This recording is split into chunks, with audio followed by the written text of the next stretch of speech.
Men du er klar over at YouTube er den største TV-kanalen nå? Det er ingen som kan konkurrere med YouTube i antalls timer sett per capita. Interessant, for du fikk jo også med at Netflix kjøpte opp HBO nå. Ja, eller de kjøper Warner-gruppen, som vel er HBO. Jeg mente det. Ja. Ja, det er jo den store snakkesen. Jeg tror at den nyheten ikke kommer til å stå seg så veldig bra, men det er jo naturligvis som alle nyheter, så er det jo total panikk og Screen Actors Guild, og alle mener at dette kommer til å bli en drepen for Hollywood, og det kan de kanskje ha rett i. Det kommer til å lages færre filmer når HBO og Netflix har samme eie. Det kommer til å lages mindre, tror jeg. Ja, tror jeg. Altså, men det er et eller annet, tror du... Hva er det som er vanskelig med den Hollywood-filmen da, annet enn altså, alle de ting vi har pratet om tidligere? Det virker som man evner også å lage, at man skjønner hvor vanskelig det er å lage en ordentlig god film, at de beste menneskene er kanskje ikke gamer lenger, og at det er kostbart. Da. Det er veldig stor risiko for å lage noe som skal stikke litt dypere enn en Netflix-serie. Ja, men jeg tror at Hollywood og de som arbeider er fullstendig feiltimet hvor vi var. Så man fikk etter covid så fikk man en svær streik, og den var nok sannsynligvis en del av grunnen til at det har gått tapt anslagsvis 45 000 jobber i Hollywood-systemet. Så under covid så ventet folk seg av med å gå på kino av åpenbare grunner, og i det øyeblikket de skulle begynne å lage store kinofilmer igjen, så tok de seg en god lang streik og forlenget da den perioden hvor det ikke var noe å se på kino, og så viser det seg at folk ikke vender tilbake til kinoene. Og selv om ikke kino er kanskje en gang det viktigste stedet hvor man tjener penger på moderne kultur, så var det veldig viktig. Altså hvor box office er fremdeles viktig. Og så viser det seg at Hollywood og samtidig så kom man inn med disse her idiotiske woke-kravene til Oscars. For at man skulle kunne få Oscar-filmer så måtte det være såkalt marginaliserte grupper som var representert i huet og ræva. Det var nok sannsynligvis ikke klokt å skrenke inn kreativiteten, for det var ikke brysomt mye av den. Så man får filmer som er formulaiske og franchise-drevne, og så kommer man til et punkt der folk går lei av superhelter, og de går lei av den entende Indiana Jones eller Star Wars eller Reboots-greiene. Og så ser de det på at folk møter ikke opp på kinoen, og det er det som har vært det store tegnet i 2025. 2025 har vært slagordet før var jo Survive to 25, altså tanken var at vi har hatt covid og det har vært liksom mye kaos, men i 25 da er vi tilbake. Det er Hollywoods store comeback, og så viser det at 25 blir det verste året når det gjaldt billettinntekter siden 1997, og det er ikke justert for inflasjon, så det er mye verre enn 1997. Kan man, det er bare en sånn høy tanke, kanskje du også har slått deg sammen, at det som driver mye av de store Hollywood-suksessene er menn som da både er liksom filmstjerner, de få filmstjernene som er igjen, og det er et par kvinnelige filmstjerner også som har holdt på verdigheten. Men de fleste, uavhengig av kjønn, de er fra 60 år til 90. Altså det som faktisk produserer kvalitet, som kanskje filmer på god gammel 35 mm, gjør håndverket sånn som de gjorde i gamle dager, tar ingen shortcuts og lager, om det er politiske filmer, eller om det er historiske dramaer, så er det er et eller annet substans i bunnen der, men det er bare veldig færre av de filmene, og Tom Cruise er for eksempel en sånn fasilitør da. Nei, det er der du tar feil, for saken at jeg ville vært enig med deg inntil relativt nylig, men det vi har sett i år er at Tom Cruise kommer ut med Mission Impossible Final Reckoning, som går rett i veggen. De tatt masse penger på den. Du har den bomba? Den bomba, ja. Det skal jo nesten ikke være mulig. Det skal ikke være mulig. Leonardo DiCaprio kom med One Battle After Another, og igjen så går den rett i veggen. Så han klarer ikke å trekke. Og så jeg en veldig sånn underlig film, som kanskje blir den aller siste filmen som Clint Eastwood har hovedrollen i, som heter Macho, som jeg så på flyet når jeg kom tilbake fra Brasil nå i går. Ja. Og liksom, han er nå hundgammal. Hvor gammel er han? Jeg tipper han faktisk er i slutten av 80-årene. Ja, og han skal da være den romantiske, den romantiske ledestjernen i et aldrende romantisk drama. Problemet er at hun dama han som skal forelske seg i han, hun er liksom en sånn ferm, flott meksikansk dame på kanskje rundt 60. Jeg ser for meg Salma Hayek. Ja, From Dusk to Dawn. Ja, litt sånn som Salma Hayek, litt eldre. Ja. Mens han kan jo knapt sette en fot foran en annen, og skal liksom, det er helt åpenbart at han har blitt bært under begge armer av produksjonen, han er regissør. Så han klarer ikke å fylle rollen i det hele tatt. Ja. Og jeg liker Clint Eastwood like godt som deg, men dette her var en forferdelig dårlig idé, og det var akkurat det som du så i The Irishman, at du tar og så forsøker å hive opp gamle stjerner som er blitt for gamle til å spille rollen. De ser rare ut når de går, de klarer ikke å si ting riktig, ansiktsuttrykkene mimikken er der ikke lenger. Så det er rett og slett man skviser sitronen for nostalgi da. Fordi disse gamlingene som vi snakker om nå, både skuespillersregissører har jo prestert helt opp til 2020 kan vi si da. Ja, men dette er jo et tegn på at Hollywood er blitt kreativt bankerott. De vet ikke hva de skal gjøre, så det eneste de klarer å gjøre er å forsøke å gå tilbake til noe som funket før, og så gjør vi det igjen, og så tror jeg at det verste som kunne ha skjedd var Top Gun, for dette viste at det kan gå. Du trenger bare lage den samme filmen en gang til, med akkurat den samme plottet, akkurat de samme menneskene, og så vil folk vende tilbake og se det en gang til. Mens det var nok et unntak med Top Gun. Nei, det er spennende tider der. Altså, det er jo TV-serier nå har jo jeg vet ikke, det finnes, jeg kommer jo over på nettet hele tiden sånn gode, visst nok, sånn fra mennesker jeg stoler på som tastemakere, som tipser om gode TV-serier og gode filmer, men det er et eller annet, det sitter veldig langt inne å investere i noe helt ukjent. Jeg merker jo også med Hollywoods nedgang at jeg blir feigere og mer klassisk søkende i hva jeg velger å konsumere. Til barna mine så vi skal kanskje snakke litt om hva vi har sett i året her. Jeg tror jeg har hentet opp masse gamle klassikere og sett med ungene mine. Back to the Future blant annet, og den type ting. Og det er en helt annen verden, rett og slett. Ja, på alle måter. Vi snakker både sånn pacing, altså, man snakker om at ting som er laget for barn nå klippes utrolig fort. For attention span er også, hvis du ser på Paw Patrol, er vel et sånt skrekkeksempel hvor de bytter bilde og klipper scener hvert andre sekund. Hvis du ser på barne-TV da vi vokste opp, så kunne liksom scenene vare med sånn, klippe inn, kunne være 10, 20, 30 sekunder.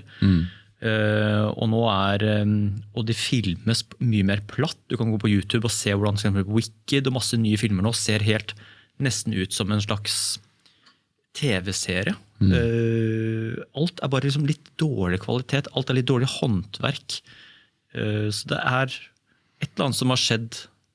Jeg ser et sånt skrekkeksempel av det, så Nobody 2, som er han Odenkirk, Bob Odenkirk.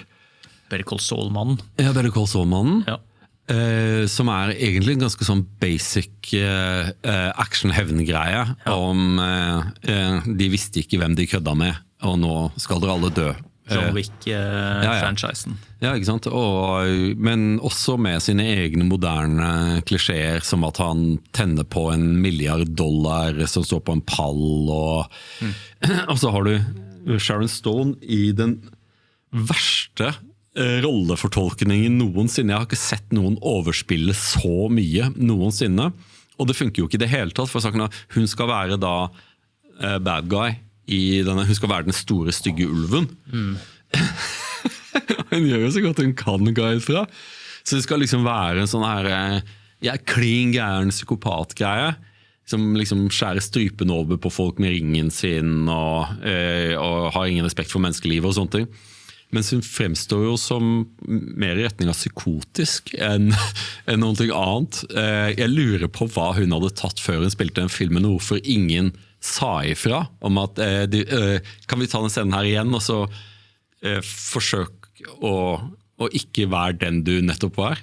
Du vet hva skuespillere går på nå? Nå er det Ozempic-sprøyte og kokain. Det er det som er drivstoffet nå. Er det kokain og Ozempic? Det er nok en bra ting for både kreativitet og autentisitet. Det er visst nok så populært, altså blant artister og folk som turnerer, filmer, skuespillere, fordi det er så utrolig effektivt på å holde vekten nede. Rip junkies, og så kommer bivirkningene sånn sigende inn, sakte men sikkert. Ja, jeg tror nok at en del av grunnen til at Hollywood sliter nå, er nok også den moderne Hollywood-stjernen. Nå er det sånn at folk på internett har en tendens til å overdrive deres politiske engasjement og hvor skadelig det var. Selvfølgelig så inngår det i at disse tullingene fikk det for seg at de ikke hadde rett til å belære menigmannsen om hva de skulle mene politisk. Disse menneskene, hva var det? Ricky Gervais sa at de hadde tilbrakt mindre tid på skolen enn Greta Thunberg. De var ikke i en posisjon til å belære noen om noe som helst, og det har han jo helt rett i. Ja. Men jeg tror også at disse stjernene på en eller annen måte mistet attraktivitet på sett og vis for vanlige folk. Kanskje det var fordi at de begynte å dele for mye fra privatlivet sitt gjennom sosiale medier, kanskje det var politisk engasjement. Kanskje det er det faktum at de fleste av dem ikke er gode skuespillere. De er bare ikke gode på det de er lønnet for å være. Og de er lønnet for å være tynne og vakre. Og når man da kombinerer det med overdreven bruk av CGI, så der de egentlig skal spille foran en green screen, som jeg går ut for at du må være en skuespiller av et rimelig høyt nivå, hvis du må bare forestille deg inn i dinosauren som jager deg inn i hodet ditt, og liksom nesten allting som skjer rundt deg må du bare innbille deg, for du ser det ikke, for det blir lagt på etterpå. Og det er jo derfor de ofte ser litt så forvirrede ut, mens de liksom løper for livet med et litt anstrekt ansiktsuttrykk som om de løper til toalettet. Liksom. Men filmstjerne også var jo den der, de var jo umulig å nå de på sett og vis. Og det var nettopp den der, de stilte aldri opp i intervjuer, veldig litt eksponert. Og den mystikken som var over skuespillerne før, bar nok filmen i større grad også at vi ville se de. Det er lenge siden vi har ikke sett de siden forrige filmen. Og det er et eller annet med den perfekte illusjonen av en favorittartisten din, eller komponisten, eller skuespilleren, eller regissøren. Jo mindre du vet om de, for eksempel, jo mer du vet om de, jo kjedeligere og trøttere og mindre spesielle blir det jo. Altså, det er jo aldri møt helten din, det er jo et klassisk utsagn, og det er jo mer du får vite om den personen du beundrer, jo mer skjønner du at dette her er jo dessverre et helt vanlig menneske med kanskje et helt spesielt talent som de kanskje har maksimalisert på alle måter, men så er det ikke så veldig mye mer å hente der. Det er ingen dypere filosofiske tanker eller ideer, og de har ikke noe formening om politikk, selv om de ytrer seg om det. Og den skuffelsen er at vi ser at dette her er mennesker av kjøtt og blod, når vi da gjennom de er ikke laget av stjernestøv, ikke sant? Nei, og det liksom, Quentin Tarantino synes jeg sier bra, er liksom digitalfilm versus klassisk film, er at før når du tok med 35 mm film, da, nå er litt nerdete, men da tar du 24 bilder i sekundet, som er 24 stillbilder. Det er 24 fotografier etter hverandre i et sekund. Det er ingen bevegelse der. Det er statiske bilder satt etter hverandre. Så det du blir presentert for er en illusjon av bevegelse og hendelser, men det er bare en serie av fotografier. Og når du tar vekk alle illusjonene om at skuespillerne er noe helt eget, med noe helt ekstraordinære mennesker, men de er bare sitter i joggebukse på et eller annet podcast eller et eller annet intervju, og så er det sånn, det føles ikke så spesielt lenger, og filmene ser ikke spesielt fete ut lenger. Du kan skru på en 80-90-tallsfilm, så er det sånn, wow! Og den trenger ikke være bra engang. Du kan bare sånn, gå på liksom, Terminator er jo bra, da, men altså, alle disse her actionfilmene fra 80-90-tallet, de har en helt sinnssykt kul look, og en badass-faktor med seg, mens på de nye filmene også er det sånn, det er noe som ikke stemmer helt, så illusjonen er brutt, da, både på skuespiller, filmlærerrette, kvaliteten, alt da. Men der tror jeg du også skraper borti noen ting som enda ikke har blitt drøftet i noe særlig grad, og det er at Hollywood ble hjulpet av at USA var så kulturelt ledende. Det var så visst ingen som ønsket å, bortsett fra kanskje enkelte Klassekampen-lesere, som ønsket å være kulturelt som Sovjetunionen. Det var ingen som ønsket å kle seg sånn som i Sovjetunionen.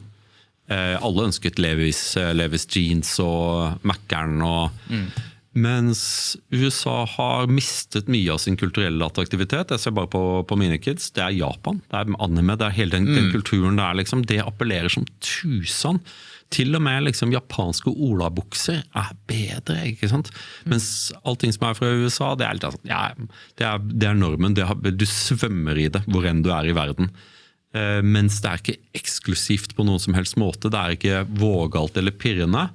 Og der tror jeg også at liksom dette wokeriet, spesielt i forhold til demografien unge menn, at de brant mange bruer der på grunn av at de glemte at de i fantasien og eskapismens business. Altså det ingen som går på kino som ønsker å bli konfrontert med hvem de selv de færreste i alle fall. Du ønsker bare å bli underholdt og ta en pause fra ditt eget liv. Mens når man begynte å dra inn på dette med at disse skuespillerne skal belære deg om din, for det jo det som problemet med interseksjonalitet, ikke sant? Denne her giften som kommet ut av universitetene, om at alt undertrykkelse, og selv om ikke du rasist, så du del av en rasistisk struktur som du må ta ansvar for, og aller helst gå rundt og be om unnskyldning for. Hvem det som går på kino for å bli belært om sånne ting, da? Om at du ikke god nok, og at du må ta ansvar for ting som du ikke kan gjøre noe med? Skal jeg si noe morsomt nå? Dette avslører litt min algoritme, da. Men dette her tror jeg mange gutter kan kjenne seg igjen i, at Instagram nå blitt en hub for ekstremt politisk ukorrekt humor. Jaha. Og spesielt Hitler-humor. Ah, ja. Du aner ikke hvor mye videoer, og dette sånne ting som går viralt, og jeg vet ikke hva som skjer med Met og alt mulig sånt, men jo mer rasistisk, jo mer Hitler-aktig, altså alt som har en assosiasjon til nazisme Hitler på en eller annen sånn farlig humornivå, og dette her sånn spredd utover hele Instagram. Og dette her blitt så stort at man begynner å lure på liksom, bare, hva det? Og jeg mistenker at dette her sånn Instagram spesielt, ikke TikTok, men Instagram har blitt et sted hvor gutter seg imellom, ikke i feedene, ikke sånn ting du scroller og kommer over det, men det videoer som man sender til hverandre som litt sånn som på ungdomsskolen videregående.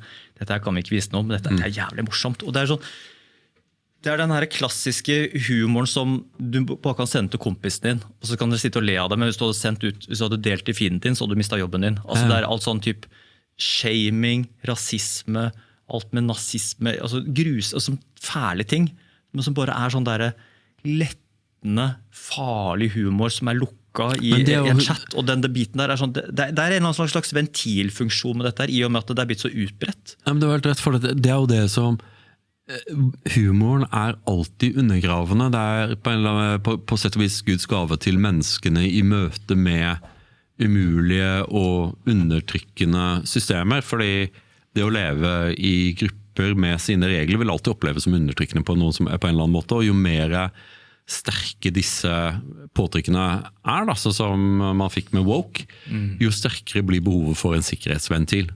Og det var jo ikke noe sted hvor det var mer antikommunistisk humor enn i Sovjetunionen. For de levde under, og det var også humor som ville få sendt deg til Gulag, ikke sant? Ja. Men allikevel, disse vitsene gikk, så det fantes et sted hvor du kunne få utløsning for dette trykket. Da.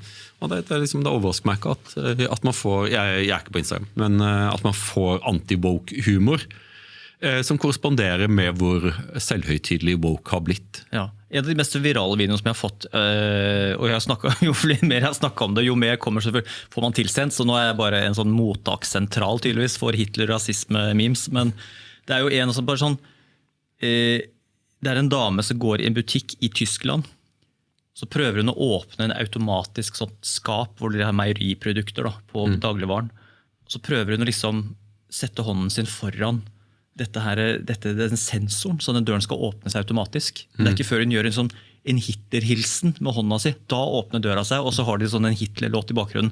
Og de tingene der florerer liksom, og så bare en annen som jeg får helt til en bumerang som et eller annet sted lager en slags hakekors i lufta, og da kommer det en slags Hitler-subtil-låt inn i bakgrunnen. Det noe sånn nazistisk marsj, og det bare sånn, folk mister det liksom, fordi det bare det liksom litt forbudt humor. Men det var det Sydney Sweeney has great genes. Selvfølgelig. Men det akkurat et hint om dette, og det var jo derfor også Vokokratiet klikket fullstendig over den reklamen. Ja. Og de gjorde det med vilje, fordi de hadde plausible deniability, så de kunne si, vi vet ikke hva du snakker om, men alle forstod hva du snakket om. Ja. Altså, hun blond og vakker som en sommerdag, hun har bra gener. Men det jo det verste man kan si, at et hvitt menneske har bra gener. Hadde hun vært svart, så hadde det vært noe som var noe å juble over. Og det den der, hvordan humoren hele tiden er farlig for makten. Og det tror jeg nok at Wokokratiet ikke forstod. Fordi de anser seg selv for å være underdogs, på tross av at de forsøkte å komme til et punkt der man kunne fengsle folk for meningene sine, hvor de kunne gjennomføre sine små Moskva-prosesser hver dag, og peke ut hvem som den skyldige, og deretter summerisk avrette dem i kjelleren. Ja. Så forstod de ikke at det ville føre til en motreaksjon, og den motreaksjonens første spydspiss ville være humoren. Ja. For det alltid folk som tar seg selv for alvorlig, vil bli utsatt for humor. Sånn Nettopp, ja, det et jævlig godt poeng, for nå kommer vi på flere eksempler. Altså, det er ingen sånn virale trender, for eksempel kødding med folk som sitter, som har alvorlig handicap, eller som har at for eksempel Downs og den type ting, blir ikke kødda med som, fordi det liksom, en sånn felles forståelse at det der du skal ha en veldig god vits hvis du får det til morsomt. Kanskje Ricky Gervais får til, eller så blir det bare veldig fort usmakelig. Man skjønner ikke helt poenget. Hvem du egentlig prøver å le på bekostning av her? Men med en gang du tar en beskyttet gruppe, for eksempel en overvektig kvinne som føler seg vakker fordi hun seg selv og overvektig, som på en måte har blitt beskyttet i 5 år nå av reklamekampanjer, at liksom vekt og BMI har ikke noe å si, og her skal vi ha alle typer representasjon med alle typer kroppsfasonger. Så kommer det da en meme som nettopp gjør narr av denne kvinnen som overvektig, så har det en helt sinnssykt mye mer sånn utløsende effekt. Har du sett Father Ted? Nei. Siden du på de gamle greiene, Father Ted liksom en av de seriene som du bare må se. Dette helt på nivå med Monty Python eller Blackadder, av liksom det beste av britisk humor. Dette irsk. Han fyren som har skrevet Father Ted, som en av de mest innovative og jeg synes aller morsomste komiseriene, som handler om en katolsk prest på Irlands svar på Utsira, Craggy Island. Og liksom den objektivt morsomt. Han som skrev den, skrev hva han hevde var en vits på internett, jeg har gått på fra Twitter, der han sa liksom, hvis du møter på en transkvinne i garderoben, punch him in the nuts. Som jo var en sånn, hvis man skal alle forklare vitsen, men som går tilbake til liksom det råd kvinner fikk på 70-tallet om hva de skulle gjøre når de møtte blottere. Spark dem i skrittet, ikke sant? Mens da han landet i London, så stod det 5 væpnede politifolk i gaten og arresterte han og gjennomførte sånn her forsøkte å presse han til tilståelse og bare tull, ikke sant? Og så plutselig så står staten til ansvar, fordi folk hva det driver på med nå? Ikke sant? Britene liker humoren sin. Var det ikke dette som Rowan Atkinson og John Cleese advarte mot? Var det ikke det de sa, at vi skulle være forsiktige med hatlovene på grunn av akkurat dette? Og plutselig så det dommerne som får søkelys på seg. Har du tenkt å dømme han? Har du tenkt å gjøre det? Jaså. Og plutselig så står, og dette veldig uvant for staten i demokratiet, for dette staten har så stor legitimitet, plutselig så våkner en slags opinion som følger med. Og jeg tror at dette positivt, på grunn av at som du vet, så ikke jeg noen tilhenger av hatlover i det hele tatt, og jeg så visst ikke noen tilhenger av woke, så jeg veldig glad for at dette undergraves, og at man tar lufta ut av seilene på dem. Men alt dette liksom 2025. 2025 har vært et kulturelt signifikant år, en katastrofe for Hollywood, en katastrofe for en agenda som allerede nok kollapset i 2023 eller noe sånt. Men på grunn av at det tar lengre tid å produsere ting, så har man jo fortsatt å pøse ut en del content som, jeg vil ikke knapt kalle det filmer, som ikke passet for 2025, og deriblant så finner vi den største tapsprosjektet filmsmessig i menneskehetens historie. Vet du hvilken film det var? Største tapsprosjektet, gi meg et lite hint her nå, og lytteren. Du kan ta og vende tilbake til kokainsporet ditt. Kokainstørste som du har helt rett, Snøhvit. Faen, nå var du god, Asle. Ja, jeg er med. Ja, den kom i år, ja. Den tappte 4 milliarder kroner. Hæ? Å, fy faen. Det såpass under... Ikke sant? Men det var et sånt... en film som hvis den hadde kommet i 2022, så ville den ikke tapt så mye penger.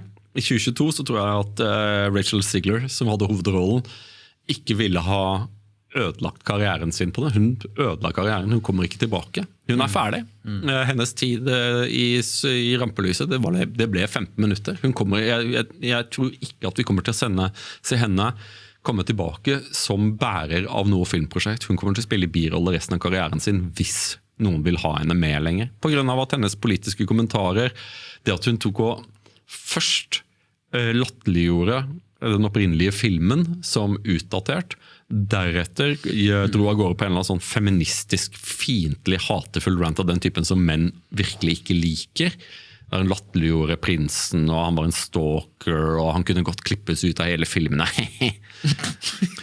Ikke sant? Og når da hun enda hadde blitt satt under administrasjon, så tok hun friheten til å vasse inn i Palestina-spørsmålet, og ble åpenbart ganske fiendtlig relasjon til en Gal Gadot, som spilte den onde stemoren. Og det gjorde jo ikke noe bedre at en betydelig andel av menn i verden nok finner Gal Gadot mer tiltrekkende enn Rachel Ziegler. Så det gikk ikke bra for den filmen. Det er helt total katastrofe for det. Og enda verre, det skulle være en sånn live action-greie, men de hadde jo ikke skuespillere for dvergene på grunn av, ikke sant, du husker hele greia. Ja.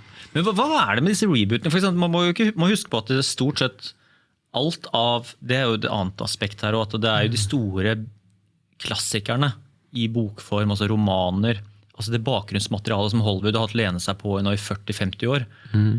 Det jo tomt. Det nesten ingen flere klassikere og bøker og serier som man kan hente inspirasjon og liksom få en ferdig smash av en TV-serie eller film lenger, for alt blitt gjort.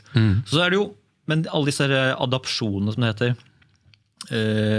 begynte jo på 70-tallet, ikke sant? De har gjort det siden 70-tallet, 80-tallet, 90-tallet, og man har rebootet Batman, man har gjort det med Westworld, altså utallige prosjekter med hell. Men opp til nå så virker det som at disse rebootene, det akkurat som har man også brukt opp alle de nye ideene av mulige tolkninger av det gamle materialet, for eksempel i Ringenes Herre.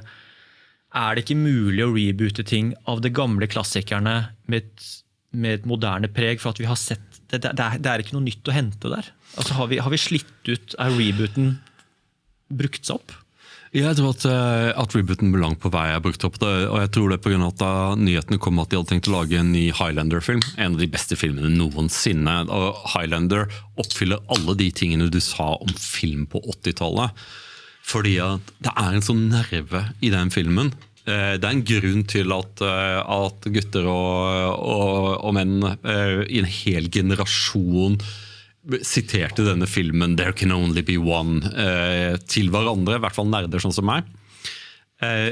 Men når nyheten kommer at de skal lage en ny Highlander, altså når de flathogga, du har helt rett, de flathogga sin egen historie, det finnes ikke noe mer å suge livet ut av, og da vender de tilbake til, de har tatt alle franchises, så nå går de tilbake til enkeltfilmer.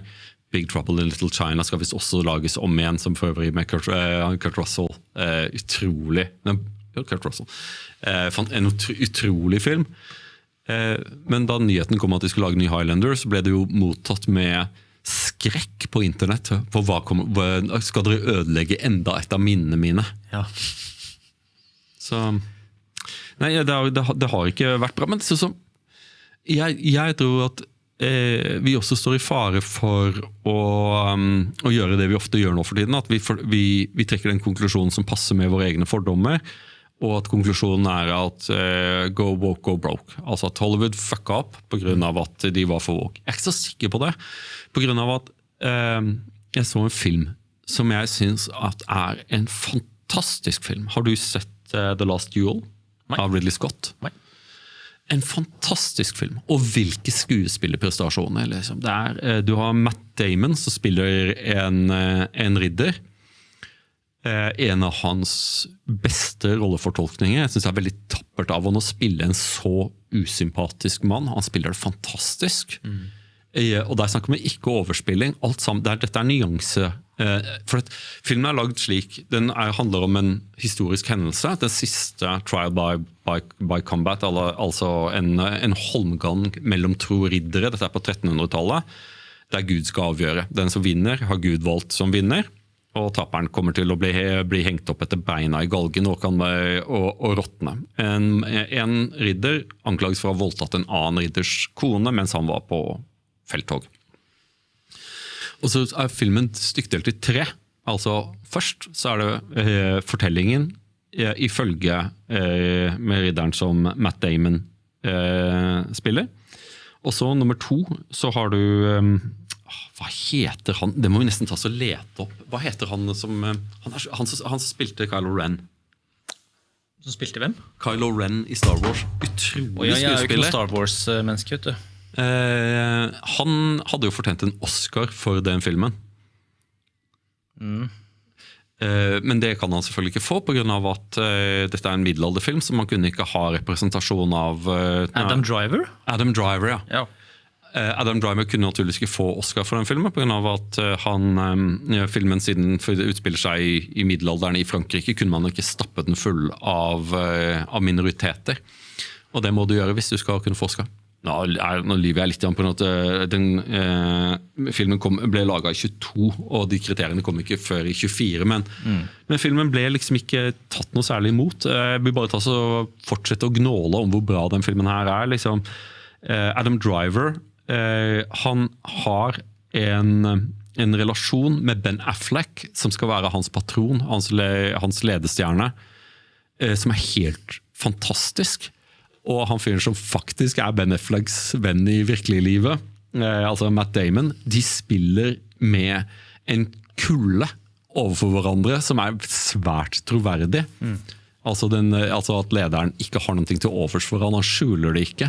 Og Matt Damon misliker patronen, lederen, sin lensherre, men trenger han. Og så får du den tredje versjonen, eller så det Adam Drivers versjon.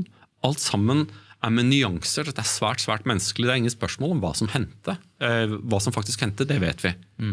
Men hva med nyansene? Var det slik at Matt Damon reddet livet til Driver?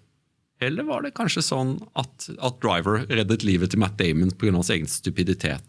Var det slik at hun ble voldtatt, eller hadde hun flørtet og kom med akkurat tilstrekkelig til innsigelse, slik at hennes ærbarhet var holdt i hevd, men at hun ønsket dette også. Alt sammen handler om hvordan det filmes, og hvordan perspektivene fremstilles, og hvordan vi lyver for oss selv.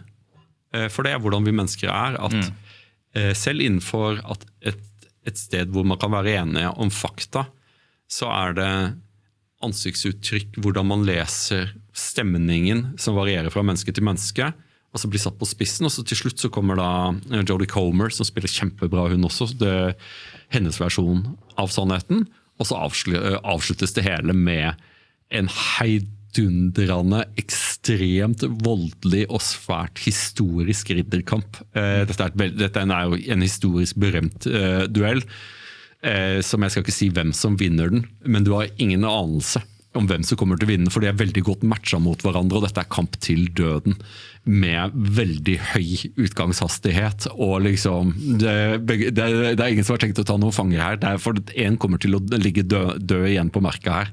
Det som en litt dyp versjon av Troy.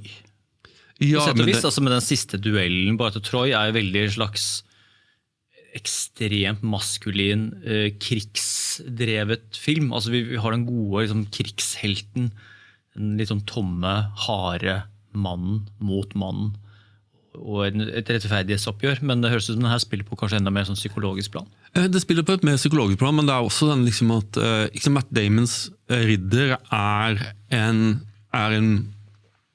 tung, stor, litt dum og veldig envis mann. Han ekstremt målrettet og veldig farlig. Men han emosjonelt utilgjengelig.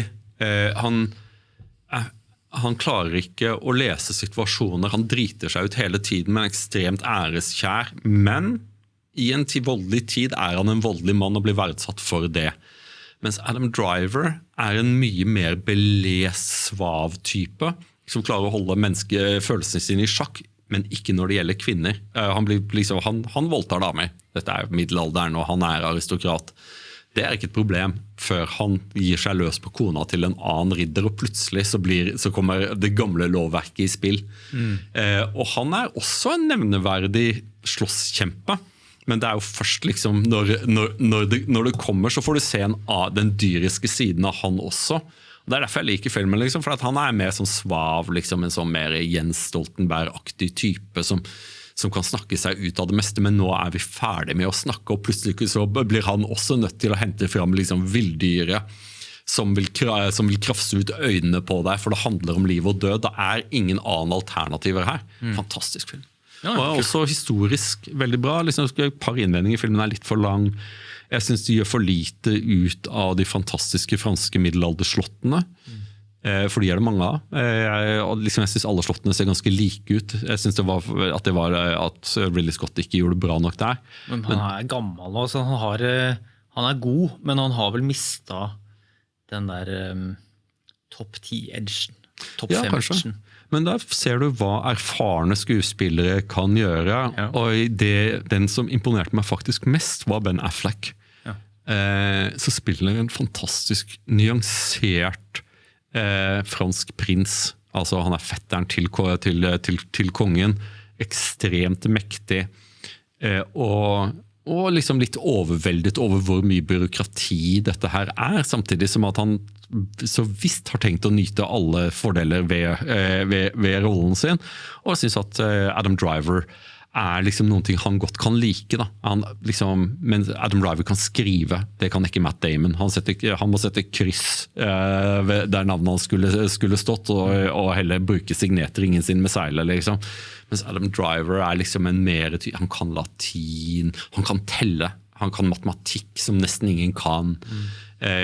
Så han liksom, der det en nærhet. Han kan han bruke til noen ting, mens Matt Damon bare en hammer på hylla. Han ingen verdi i det hele tatt. Han bare noen som du kan bruke til å slå andre i hjel med. Ja. Spennende da. Det høres ut som nesten som Game of Thrones-karakterer det her, altså satt opp mot hverandre. Ja, så du må huske det at det så mange fortellinger.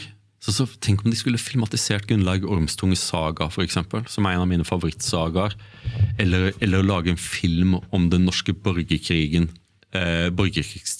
som Game of Thrones, som faktisk ville fungert helt utmerket på grunn av at dette handler om kraftsentrene i Norge, liksom at Rogaland, Nidaros. Yes. Liksom, du kan se reisverkene bygge seg opp, liksom, og hvordan disse maktbastionene står imot hverandre, og landet fylker seg gang på gang på gang. Ja, det helt utrolig. Bare sånn, det de fikk til med Game of Thrones TV-serien var jo det umulige, for det var jo George R. R. Martin sa jo at han skulle skrive noe, eller ideen var at han skulle skrive noe så intrikat, svært og komplisert at det umulig å filmatisere det. Og så greide de der to serieskaperne å overbevise han. Han hadde visst noe sånn testspørsmål.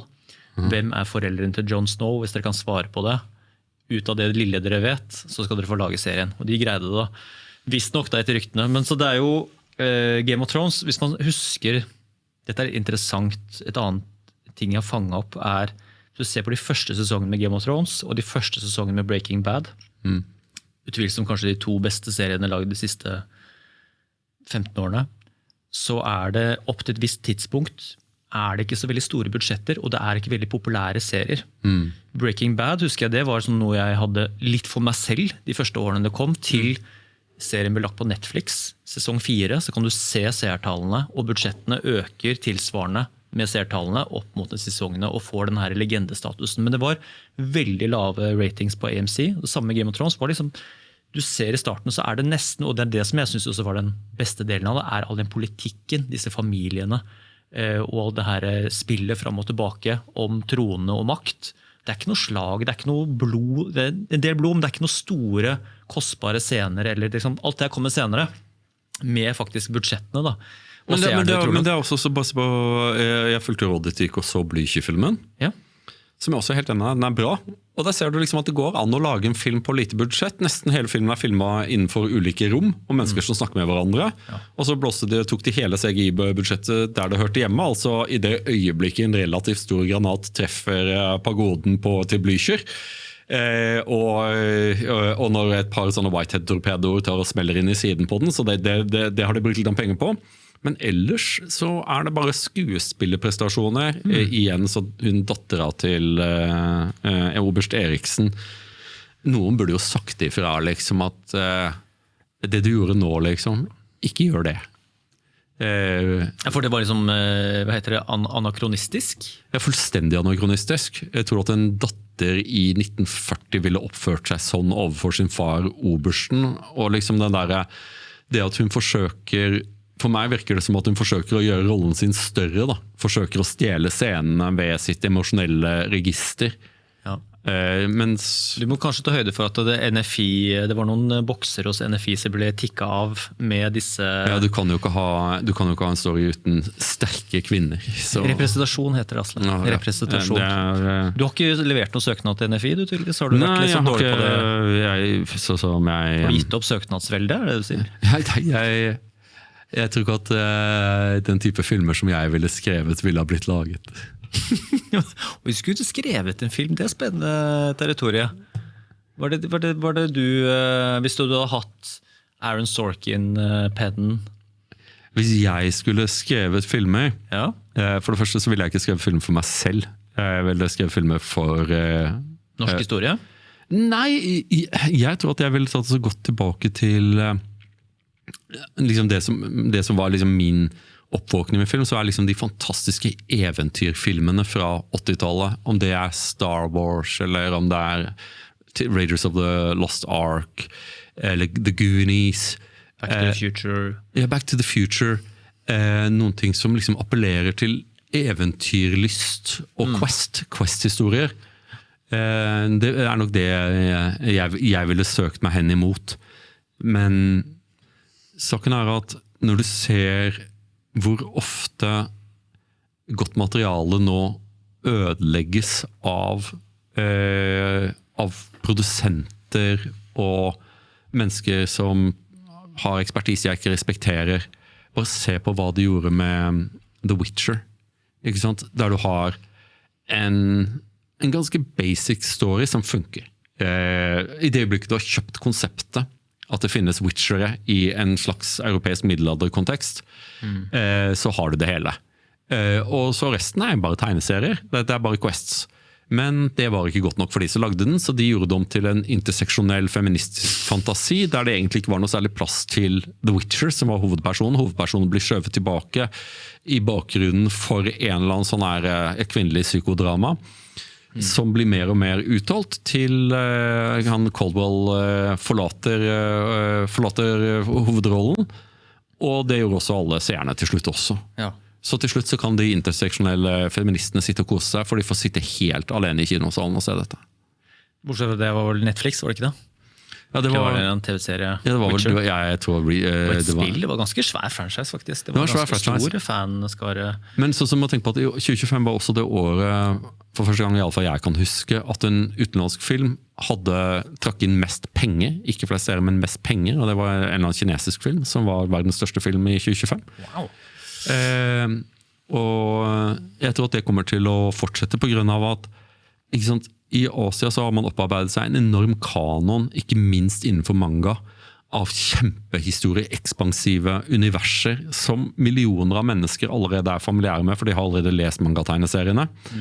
Når de begynner å filme dette, hvis de klarer å filme det på en sånn måte at det ikke blir for etnisk, og det har vi allerede sett at de kan lykkes med, det så vi med Squid Game, at det handler ikke så mye om hudfarge, representasjon er bullshit. Vi mennesker er ikke så opptatt av representasjon som noen sånn forsofne akademikere som har sittet og lest litt for mye Marx og har kommet fram til en eller annen sånn fuckings teori. Men tror ikke det bare er en forsikringspremie som man har bare satt opp gjennom statlige ordninger og vegger, at vi vil bare forsikre oss om, sånn for eksempel du ser på hvis det dukker opp et landslag uten representasjon, det er ikke nok forskjellig type spredning av nasjonalitet eller hudfarge og den type ting, så har det vært så mye omdømmeproblemer som dukker opp i etterkant som kan ødelegge produktet, så la oss heller bare tilfredsstille alle representasjonsforventninger og krav, så har vi i hvert fall ryggen fri der. Jeg tror det mye av liksom, det er logikken, men det stemmer ikke lenger på grunn av at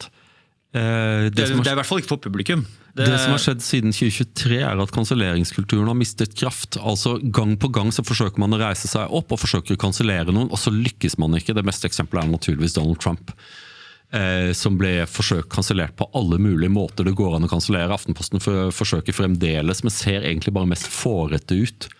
Når de forsøker å forvalte en moralsk kapital som de ikke anses å ha.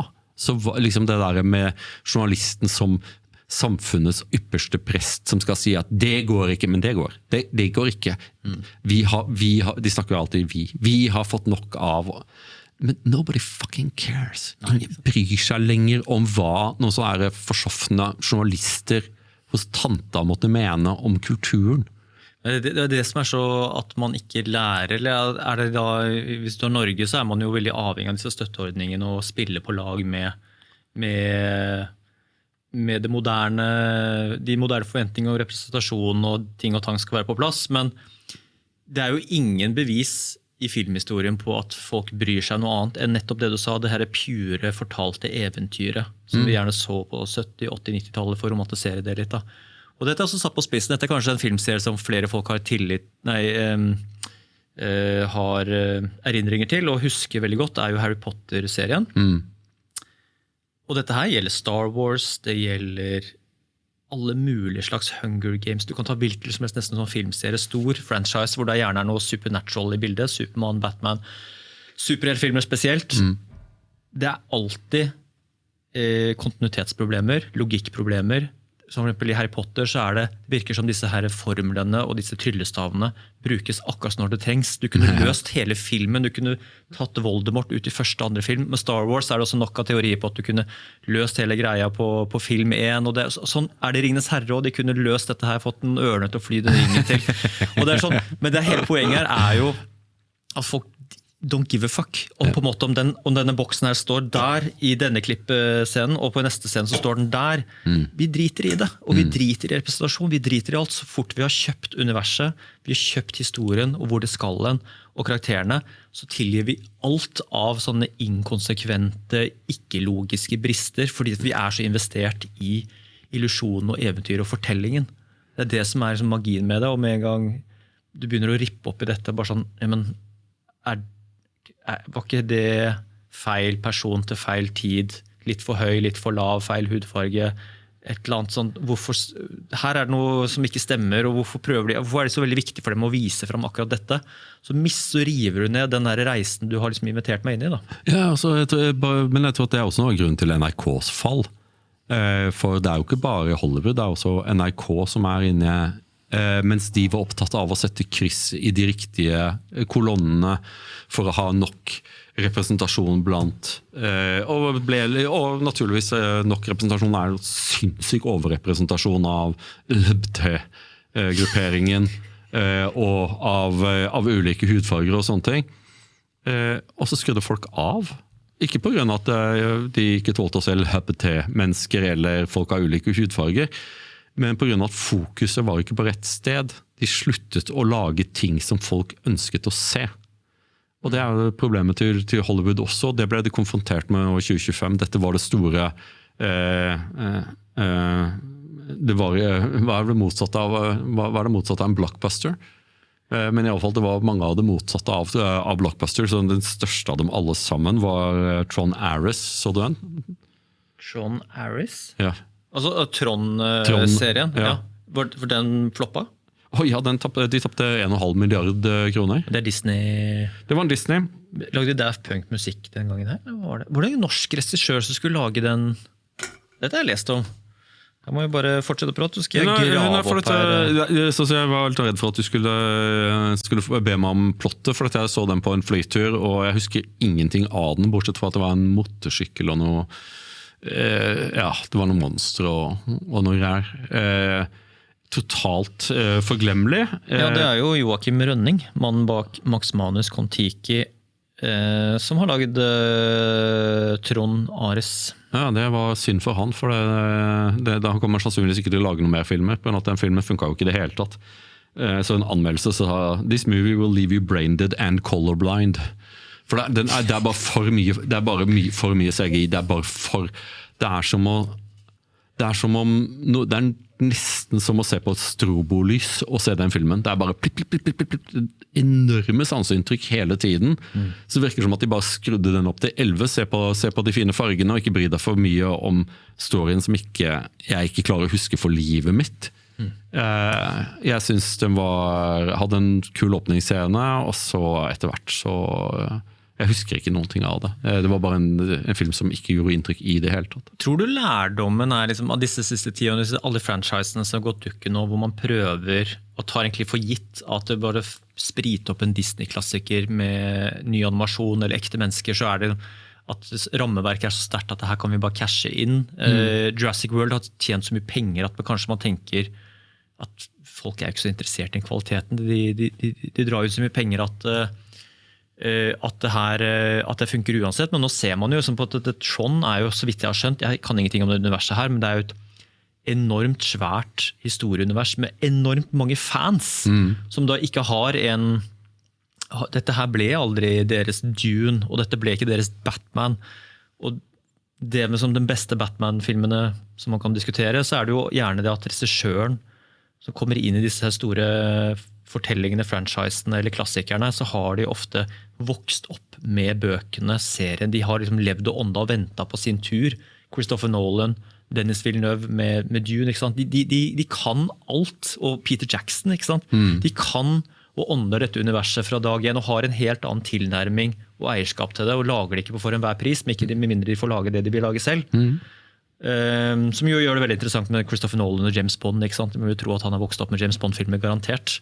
Så det det der kanskje fremtiden ligger, at regissørene må være forankret emosjonelt, og kanskje altså ha det som de må være fans av universet selv. Ja, det verste som kan skje i Hollywood nå, jo det at man begynner å lage sånne filmer i Asia, altså at de bare filmer seriene så tro som overhodet til det opprinnelige materialet. Ja.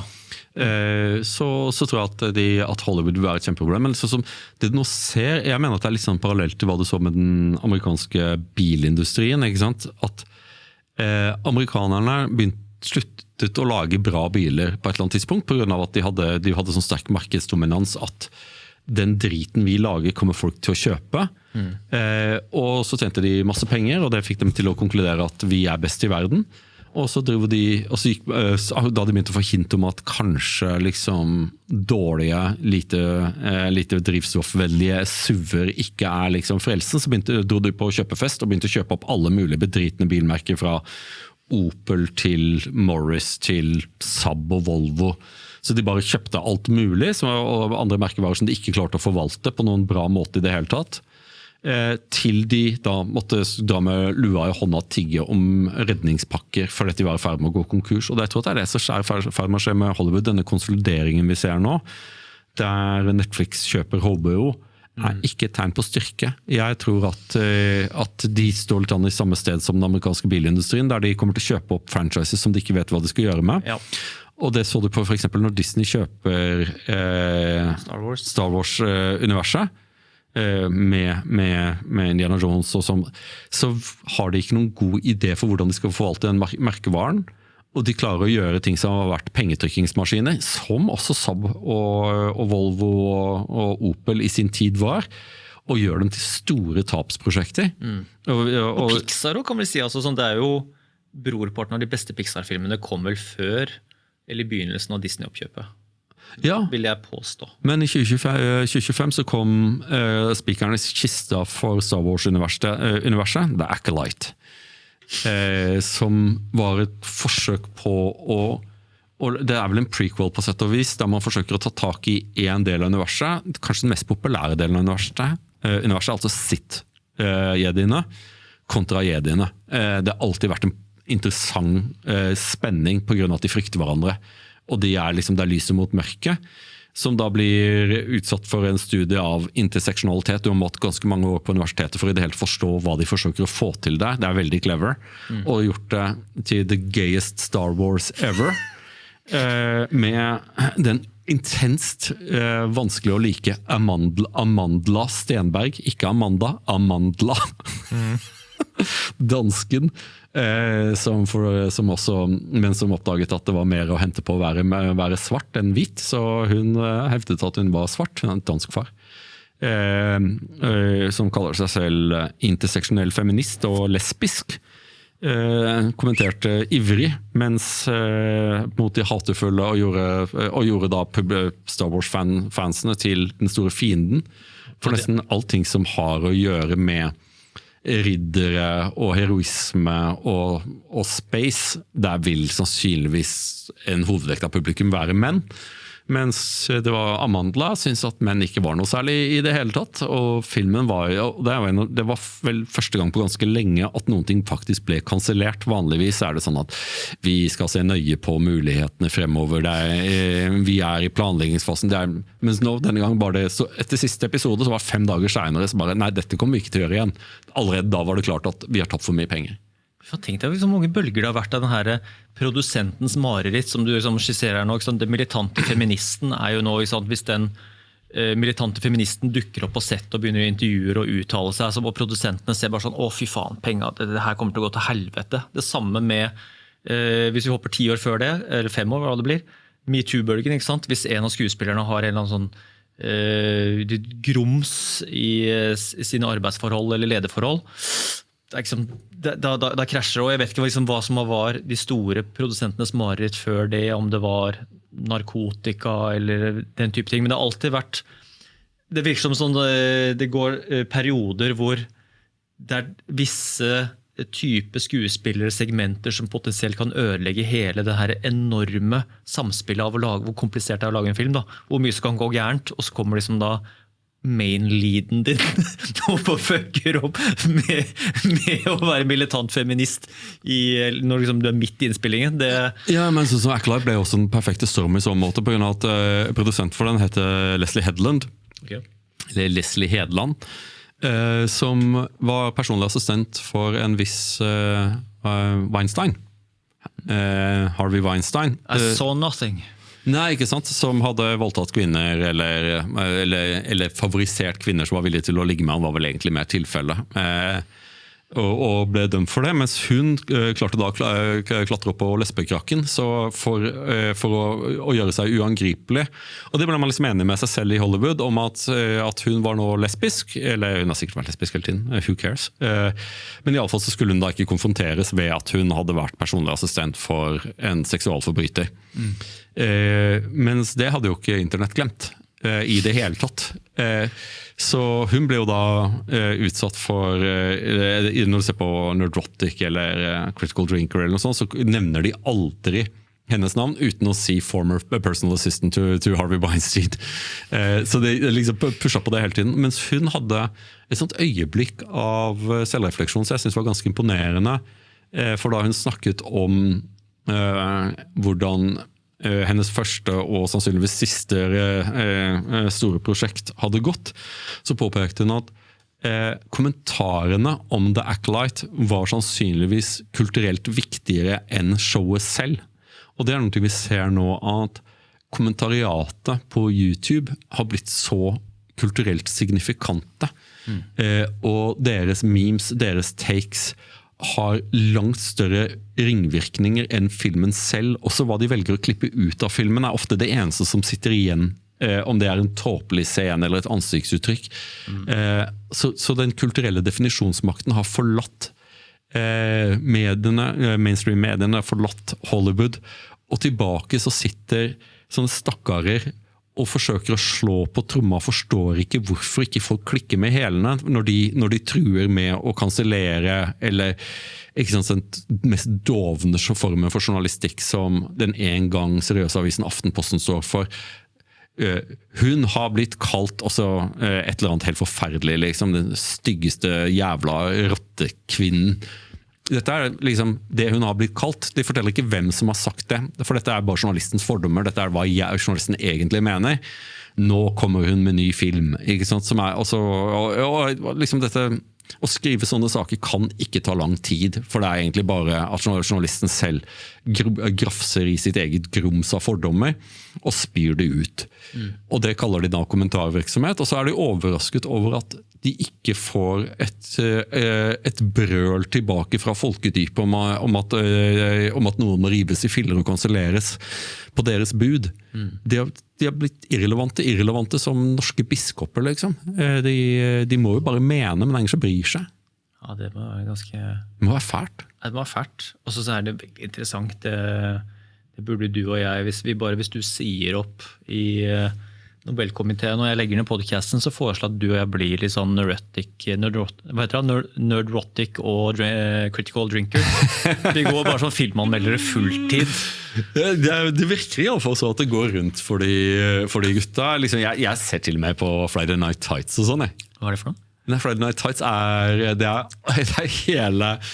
det er hele A-laget av høyrevridde filmkommentatorer som bare sitter og preiker i en sånn kjempe-zoom-call om det nyeste de har hørt, og hva som er i pipeline, og hvilke filmer, og hva det som har skjedd. Så det er bare massevis av insiderinformasjon som blir pøst ut, liksom akkompagnert av veldig upolitisk korrekt humor. Da.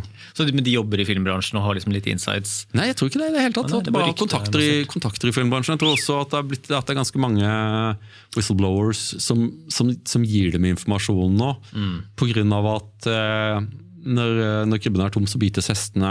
Hollywood, som jeg sa, mistet 45 000 jobber. Og du må tenke på at de aller fleste som jobber der, var ikke der fordi de ønsket å fremme sin politiske agenda. De ønsket bare å ha en jobb. Altså en jobb som de gjorde bra, og så fikk de penger, og så betalte de leia si. Og så plutselig så er ikke det mulig lenger. Jeg tror at det er ganske mange som er sure over det, da, for at de hadde en bra ting. Hadde en enorm... Hollywood var the only game in town når det gjaldt liksom det å lage filmer. Det var veldig vanskelig for noen andre i Europa å lage en film som ble en global hit. Mens det kunne Hollywood gjøre, og så ventet det seg til at du kjære seer, du ser det jeg mener du skal se. Det jeg gir deg er det du kommer til å få. Og så plutselig i 2025 så ser du at folk er ikke interessert i superhelter lenger. De er ikke interessert i franchisene deres lenger. De er ikke interessert i den formulaiske fortellingene deres. Og de orker ikke å dra på kino for å bli blindet av CGI og bare lys. Det er som en sånn der filmstjerne greide å trekke oss til lerretet. Vi kunne nesten være sånn, bare hvis Brad Pitt var ute med noe, så er det sånn, vi drar. Fikk du noen gang sett den der Formel 1-filmen med Brad Pitt? Jeg har liksom fortsatt ikke somlet meg til å se den, selv om den har fått sånn tommel opp. Det er sånn, det virker som en god firer. Trygg firer. Ja, kjedelig. Jeg tok også så en sånn movie recap av den. Det ser helt greit ut, men jeg er ikke tilstrekkelig interessert i... Så du Rush? Nei. Den fra 2015. Det er bra. Racerfilm. Den går jo på det her rivaliseringen på 70-80-tallet. 2 Formel 1-førere. Så det er den Formel 1-filmen har blitt gjort noen ganger. Den er jævlig bra. Så når jeg var i Brasil, så traff jeg på noen sånn Formel 1-fører for en venn av meg som var med en minder, også minder for Formel 1 i Brasil. Og det inside take. Du vet, enkelte sporter er assosiert med veldig intelligente utøvere. Rugby for eksempel, eller roing. Sjakk, ja. Og så enkelte sporter er ikke assosierte med, som for eksempel fotball. Ja. Og i den kategorien kan du også legge for Formel 1. Altså, Gud gir ikke med begge hender. Hvis vår Herre har gitt deg en sånn hånd-til-øye-koordinasjon som er så på millisekundene, så har han sannsynligvis ikke gitt deg et søkende sinn. Sånn som med alpinister også. Det er ikke så ofte du hører på livsråd fra alpinister. Nei. Men det er jo sånn 100 meter løpere, samme. Jeg satt i en middag, og så jeg er ikke særlig interessert i bilsport. Ja. Og jeg er litt mindre interessert i Formel 1 enn det jeg er i bilsport generelt. Og så innser jeg at det kommer til å være det eneste temaet som det går an å snakke ved. Og det var 7 retter. Og jeg hadde gått tom for mitt Formel 1-stoff i løpet av forretten. Ja.